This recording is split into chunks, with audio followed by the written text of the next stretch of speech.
When we found out we were pregnant, we were quite excited because it was going to be the first grandkid on either side of the family. So we had a special lunch and called both of our parents to our house, and we actually gave them each a sippy cup so that they could come to their own conclusions about what the lunch was about.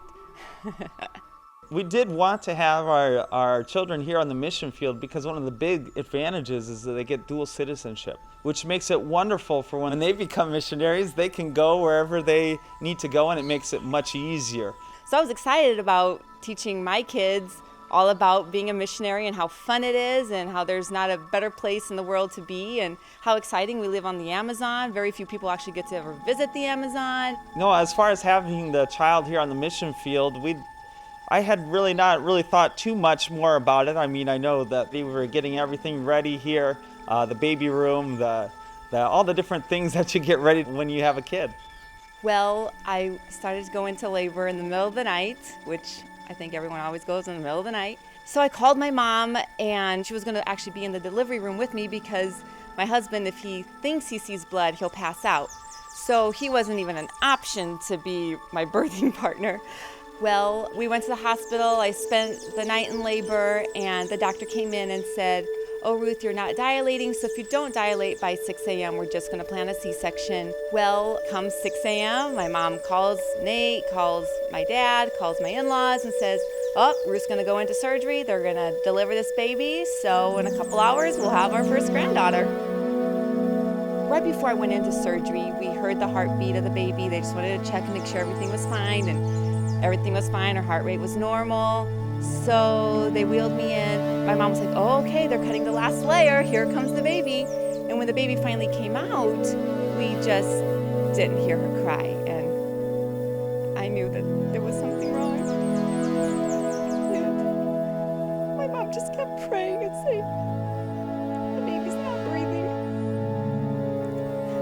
So I wanted to die at that moment because it was something I'd waited for so long.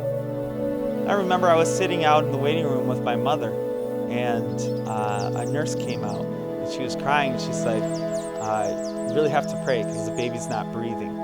And it just kind of, I didn't even know what to think. It was just kind of like a daze, that whole thing. And to find out that actually she never did breathe. All my dreams at that moment were just shattered because, I gave my life to Jesus. I was working, I was serving God, and it just didn't make sense. It didn't make any sense. That whole thing, that whole time was just kind of a whirlwind because something that comes out of left field, everything was fine. We just still don't know why she never breathed, but we had a funeral that very day because it's the way they do it in Brazil, and we had named her Anna Rebecca after our mothers. It was just a day that was supposed to be your biggest day of joy was really the hardest day that you've ever experienced. And it was very, very tough. And then I was so sick. I mean, I almost died in the hospital. I was in the hospital for 9 days, and it was just, every night I cried myself to sleep. I just could not understand why that would happen.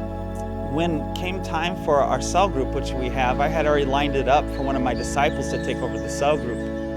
And God spoke with me, "Go to the cell group, share your story." So I had lost the baby on Thursday, so Saturday he came to the cell group and he just shared his heart. I remember talking about the love of the Father, which the love of the Father says live.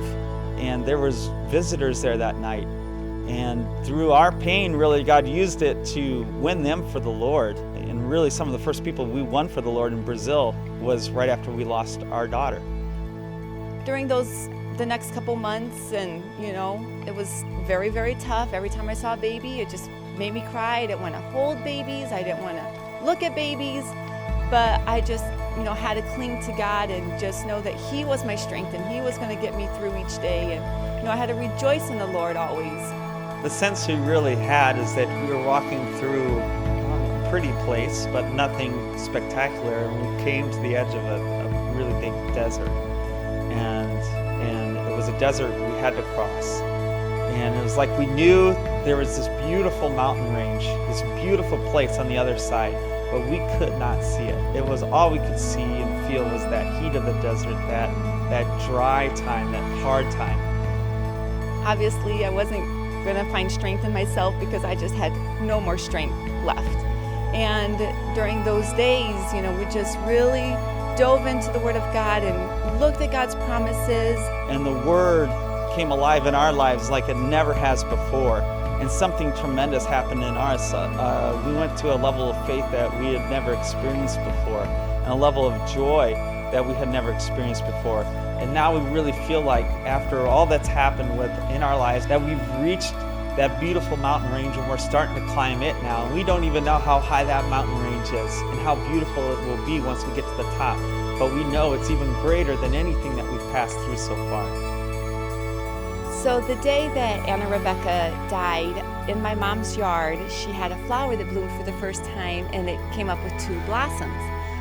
So in a way, the ongoing joke was, oh, Ruth, this flower gave 2 blossoms, your next kids are going to be twins.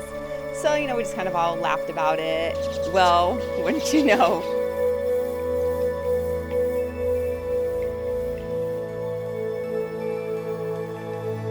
what we pass through has really strengthened us for the work that God has called us to, and He has created in us a heart that is so sensitive to people who are suffering. What I found really amazing during that time is the amount of people, Christians and non-Christians alike, that said they saw Jesus in our lives. They came to comfort us, and we heard testimonies of people that went away and they were comforted, and they saw that there is a hope for those who have Christ. It really is a testimony to God's grace in our lives at that time, to His glory, what He was doing, how He was using our lives, our story in a time of most suffering to impact the lives of others. And from then on, Nate's been able to really share our story around the country, and I've been able to share with people that have lost kids. So even through our hardship, God is being glorified and people are coming to know Christ. And we may have lost a daughter, but we're going to gain tons of spiritual kids through all this. And someday in eternity, we'll see our daughter, plus we'll see all these people that have come to know the Lord through our story.